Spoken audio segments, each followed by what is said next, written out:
I'm here at the Space Tourism Conference. We've been having incredibly vibrant conversations about how to take us all to space to improve life right here on Earth.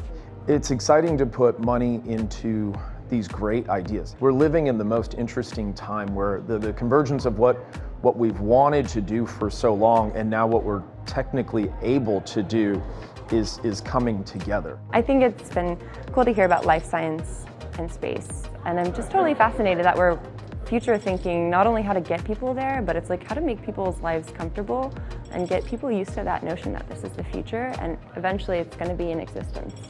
This pursuit of all things space now is maybe bringing us back to Earth. Ironically, it's bringing us more connected. As we continue to expand what's possible as a human race and through how we can think and experience things, then technology can expand exponentially as well. And so I think that's the biggest thing that we're the most excited about, is how we can change and impact humanity for the greater good. We have thought about this a lot at Space Perspective, which is we're taking people to space to have this incredible experience of, frankly, bonding with our planet, right?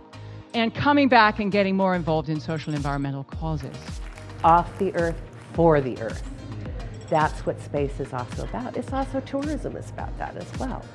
And it's not only about people that can afford to go there, but in time it will be about everybody going there. We're at that moment in time where we're all in this together. It really is the rising tide floats all boats. So as we think about what it is we're doing in this industry of taking people to space, we are going to change the world.